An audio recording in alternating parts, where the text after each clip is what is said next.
حادث مرور خطير، ذلك الذي وقع بمشتى أم الفيران بلدية تيفاش، والذي حول فرحة عرس إلى مأتم. وفي التفاصيل، تمثل الحادث في اصطدام سيارة سياحية من نوع رونو كليو 3 بشاحنة بمشتى أم الفيران بلدية تيفاش. وخلفت الحادثة المروعة عددا من الضحايا قدر عددهم ب7 أشخاص، من بينهم حالتي وفاة، فيما يوجد شخصين داخل غرفة العمليات بمستشفى صدراتا، وشخص آخر تم تحويله إلى مستشفى سوق أهراس، و2 آخرين تم تحويلهم إلى مستشفى عنابة. ويشار إلى أن المتوفين في هذه الحادثة المؤلمة هما معمرية طارق وعثمان بن حمزة. إن لله وإن إليه راجعون. أعلنت سكينة زوجة الفنان المغربي محمد الريفي عن خبر انفصالها عن هذا الأخير في خطوة فاجأت الجميع.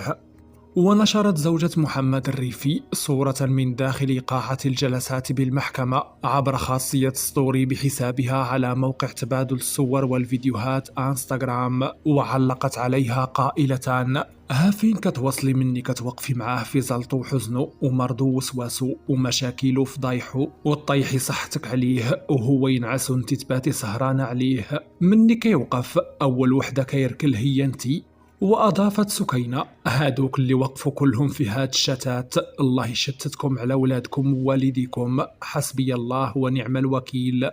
ويشار أن الفنان محمد الريفي لم يعلق لحدود الساعة عن هذا الموضوع، مكتفيا بالصمت والترويج لحفلاته وسهراته الفنية بعدما تراجع عن فكرة الاعتزال.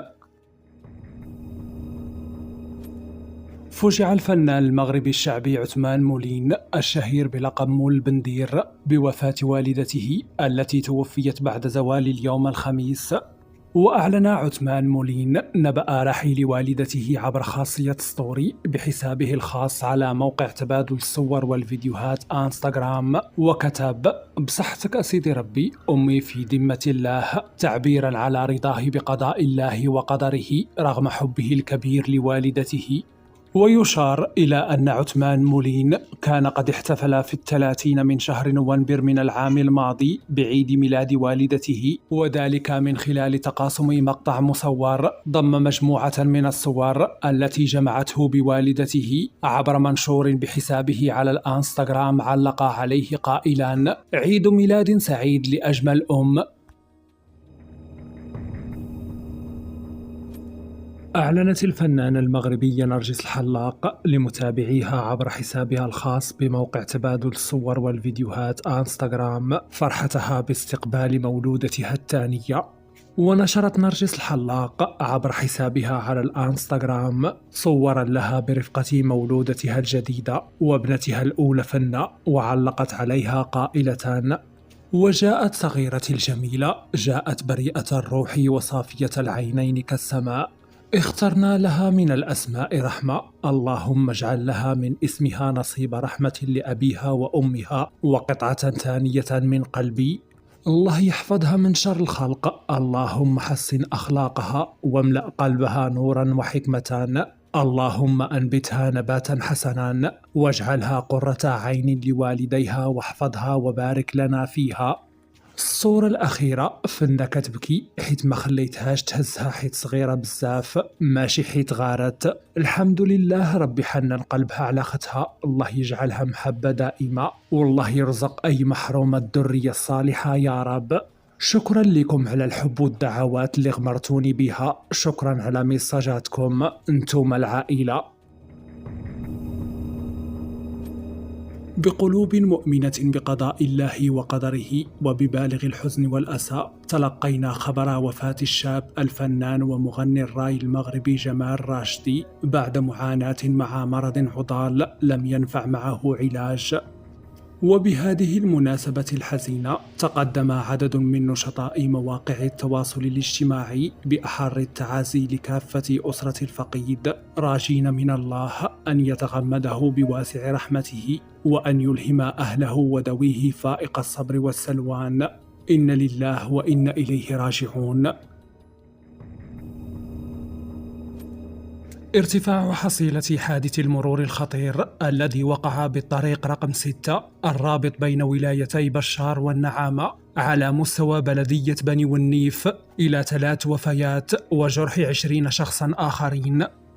وفي التفاصيل توفي 3 أشخاص وأصيب 20 شخصا بجروح متفاوتة الخطورة في حادث اصطدام بين حافلة لنقل المسافرين وشاحنة ذات سهريج لنقل المحروقات على مستوى الطريق رقم 6 بالمنطقة المسماة زوزفانا حوالي 35 كيلومترا اتجاه ولاية نعامة ببلدية ودائرة بني والنيف. أصدرت المحكمة الابتدائية بمدينة بن سليمان حكمها في قضية الخادمة كنزة التي هزت الرأي العام والتي تعرضت وفق روايتها للتعذيب على أيدي كل من مشغلتها وزوجها. ووزعت هيئة الحكم على الزوجين 5 سنوات حبسا نافذان.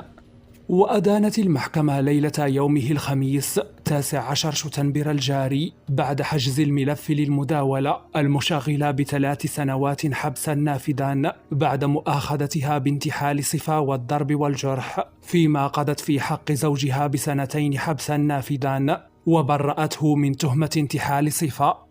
وبخصوص التعويض المدني فقد أدانت الهيئة نفسها الزوجة بغرامة قدرها 9 ملايين سنتيم، فيما أدانت الزوج بغرامة مالية قدرها 6 ملايين سنتيم.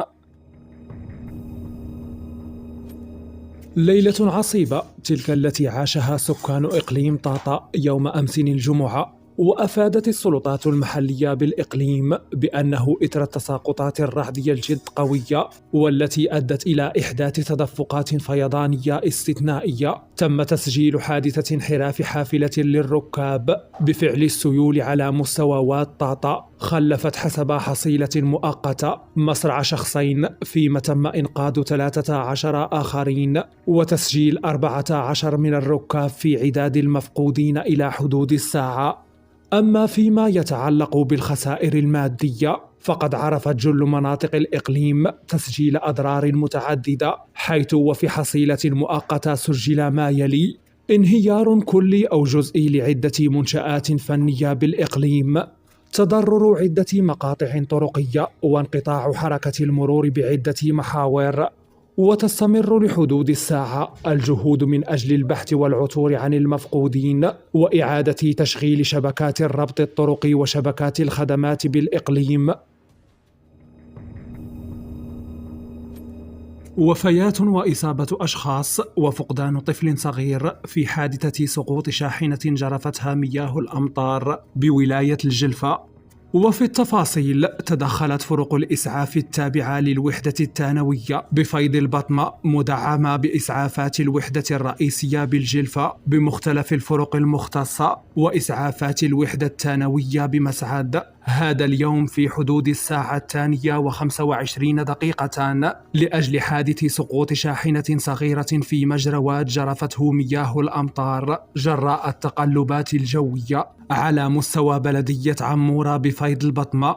وخلف الحادث وفاة ضحيتين من جنس أنثى يبلغان من العمر 38 سنة و7 سنوات، وإصابة شخصين آخرين من جنس ذكر يبلغان من العمر على التوالي 40 سنة و45 سنة، فيما تم تسجيل فقدان طفل صغير جرفته مياه الواد يبلغ من العمر حوالي 1.5 سنة، وعملية البحث جارية بتسخير كافة الإمكانيات البشرية.